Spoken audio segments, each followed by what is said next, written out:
దశ మహావిద్యలలో 10వ మహావిద్య శ్రీ కమలాత్మికాదేవి. కలియుగంలో అత్యంత శీఘ్రంగా అనుగ్రహించేవి దశమహావిద్యలు అని చెబుతారు. ఈ దేవతల మూలమంత్రాలను జపహోమ విధానం ద్వారా ఉపాసిస్తే సాధకులు తమ కామ్యాలను సులభంగా పొందగలరు అని విశ్వాసం. దేవీ భాగవతం ప్రకారం దశమహావిద్యలు: పరమశివుని భార్య అయిన సతీదేవి తండ్రి దక్ష ప్రజాపతి తలపెట్టిన యజ్ఞానికి వెళ్ళుటకు నిర్ణయించుకొని పరమశివునితో చెప్పగా, శివుడు దక్ష ప్రజాపతి ఆంతర్యం తెలుసుకునిన వాడై పిలుపులేని చోటుకు వెళ్ళరాదని వారించెను. వెంటనే సతీదేవి కోపంతో పరమశివునికి తన నిజరూపమైన ఆదిపరాశక్తి అవతారం దాల్చి మహాశివుని ముందు తన శక్తితో 10 అవతారాలతో 10 వైపులా 8 దిక్కులు పైన క్రింద భూమి ఆకాశం మొత్తం 10 దిక్కులు శివుని అడ్డుకుంది. ఈ 10 అవతారాలే దశమహావిద్యలుగా ప్రసిద్ధి పొందాయి. ప్రతి అవతారంనకు ఒక పేరు, కథ, లక్షణం మరియు మంత్రం ఉన్నది. ఈ అవతారాలలో అమ్మవారు ఒకవైపు భయంకర రూపంతో కనిపిస్తూనే మరోవైపు అందమైన శక్తి స్వరూపిణిగా సర్వ విద్యలకు అధినాయకిగా చెప్పబడినది. దశమహావిద్యల ఆవిర్భావం: శ్రీ ఆదిశక్తి అవతారాలు భూలోకంలో ఎన్నో ఉన్నట్లుగా వివిధ పురాణాలు పేర్కొంటున్నాయి. ఇలా జగన్మాత ధరించిన అన్ని రూపాల్లో దశమహావిద్యలు అనే 10 రూపాలు ఎంతో విభిన్నమైనవిగా, విశిష్టమైనవిగా లోకంలో ప్రసిద్ధి పొందాయి. పూర్వం దుర్గాదేవి లోకాలను కాపాడాలని, దేవతల్ని ఉద్ధరించాలని దుర్గముడితో యుద్ధానికి ఉపక్రమించింది. దేవీ దుర్గముల మధ్య భయంకరంగా యుద్ధం కొనసాగుతున్న సమయంలో దేవీ శరీరం నుంచి ఒక్కసారిగా ఈ దశమహావిద్యలు ఆవిర్భవించాయని చెబుతారు. చింతామణి ద్వీప నివాసిని: శ్రీదేవి భాగవతంలోని 12వ స్కందంలో ఆదిపరాశక్తి కొలువుండే మణిద్వీపంలోని నవరత్న ప్రాకారంలో ఈ దశమహావిద్యలన్నీ కొలువుదీరి ఉంటాయని చెప్పడం జరిగింది. దీనిని బట్టి చింతామణి ద్వీప నివాసిని అయిన ఆదిపరాశక్తికి అత్యంత సమీపంలో నివసించే ఈ మహాశక్తులే దశమహావిద్యలని తెలుస్తుంది. అందుకే ఈ మహావిద్యలకు ఇంత గొప్ప ప్రాముఖ్యత లోకంలో కలిగింది. శ్రీ కమలాత్మికాదేవి. దశమహావిద్యలలో 10వ మహావిద్య కమలాత్మికాదేవి.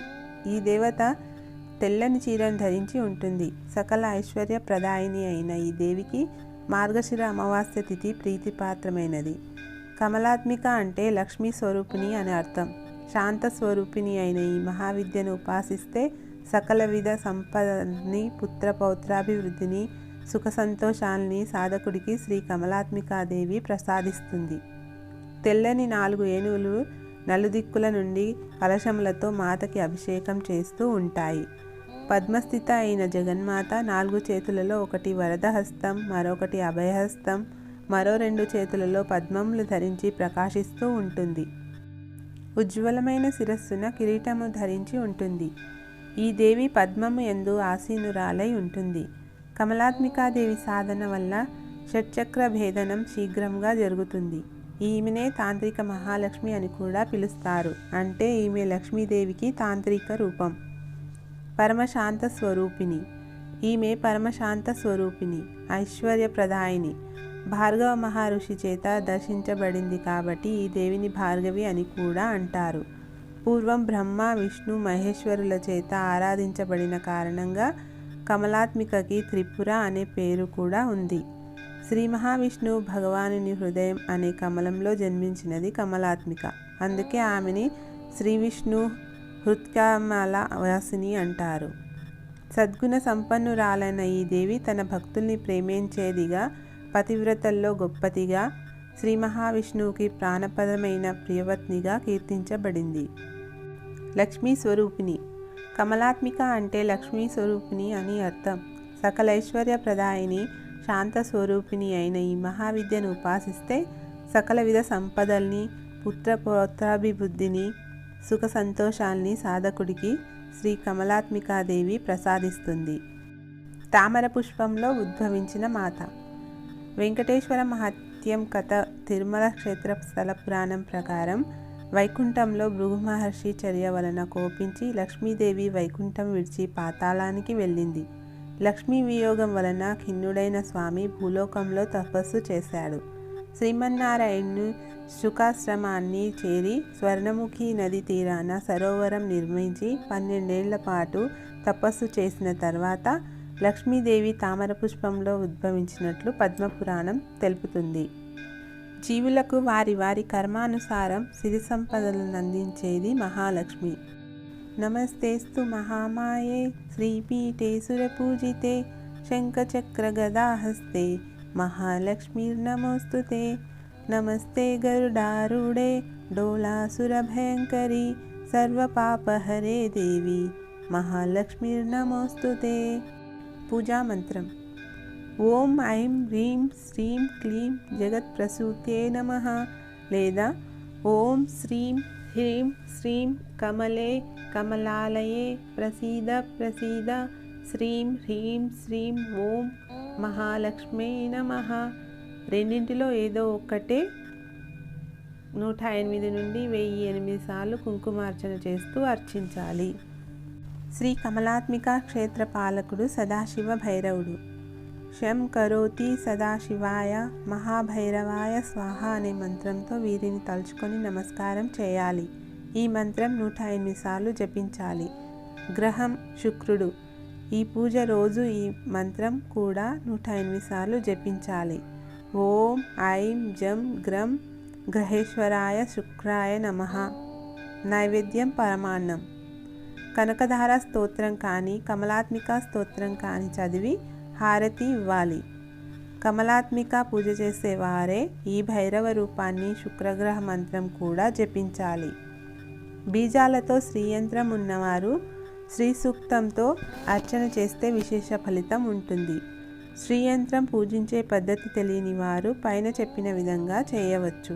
అది కూడా చేయలేని వారు ఇక్కడ చెప్పిన నియమాలు పాటిస్తూ ఐశ్వర్య దీపం పెట్టుకుంటూ గురువారం లక్ష్మీ పూజ పసుపు కొమ్ములతో మండల దీక్ష పూజ చేసుకోవచ్చు. ఏది చేసినా భక్తి నమ్మకం ముఖ్యం. ఫలితం: ధననష్టం జరుగుతున్న వారు, నగలు తాకట్టులో ఉన్నవారు, ఆదాయం వచ్చినట్టే వచ్చి చేతికి అందకుండా నష్టపోతున్నవారు, ఉపాధి లేనివారు, అప్పులున్నవారు, శుభకార్యాలు కోరుకునేవారు సంకల్పం చెప్పుకొని ఈ పూజ చేయాలి. త్రయోదశి నాడు సింహలగ్నం ఉన్నంతసేపు లక్ష్మీ పూజ చేయడం అలవాటు చేసుకోండి. పద్మపురాణంలో రహస్యంగా ఉన్న పూజ అదే. త్రయోదశి నాడు సింహలగ్నం గమనించి పూజించండి. అప్పులు తీరుటకు పూజ సఫలం కావడానికి కొన్ని సూచనలు పాటించండి. రాత్రిపూట తలస్నానం చేయకండి. మంగళ శుక్రవారాలలో దుమ్ములు దులిపే పని చేయకండి. మంగళవారం నాడు ఇంటి దేవుడికి విశేషంగా పూజ చేయండి. శనివారం నాడు, మంగళవారం నాడు నువ్వులు, చెప్పులు, గుడ్లు, ఉప్పు, మిరియాలు కొని ఇంటికి తీసుకురాకండి. శుక్రవారం నాడు మిరపకాయలు, పెరుగు, ఉప్పు మీ చేతితో ఎవరికీ ఇవ్వకండి. అలాగే ఏ రోజు చేతికి నూనె, గుడ్లు, ఉప్పు ఇంకొకరి చేత నుండి తీసుకోకండి. ఇంట్లో పగిలిన మాసిన వస్తువులు దుమ్ము క్లీన్ చేస్తూ ఉండండి. కొందరికి చిక్కు తీసిన వెంట్రుకలు ఆ మూల ఈ మూల దాచడం అలవాటు ఉంటుంది. అలా చేయకండి. నట్టింట్లో తల చిక్కు తీయకండి. సాయంత్రం 6 తర్వాత ఉప్పు, గుడ్లు, బట్టలు కుట్టే సూది ఇంటికి తీసుకొని రాకండి. ఇంటి యజమానికి అమావాస్య నాడు గుడ్డుతో దిష్టి తీయండి. స్నానం చేసే నీటిలో కాస్త రాళ్ళ ఉప్పు వేసి చేయండి. ఇల్లు తుడిచేటప్పుడు రాళ్ళ ఉప్పు నీటిలో వేసి తుడవండి. గుమ్మం ముందు చెప్పులు విడవకండి, పక్కన వదలండి. తలుపు పైన తువాల వేయకండి.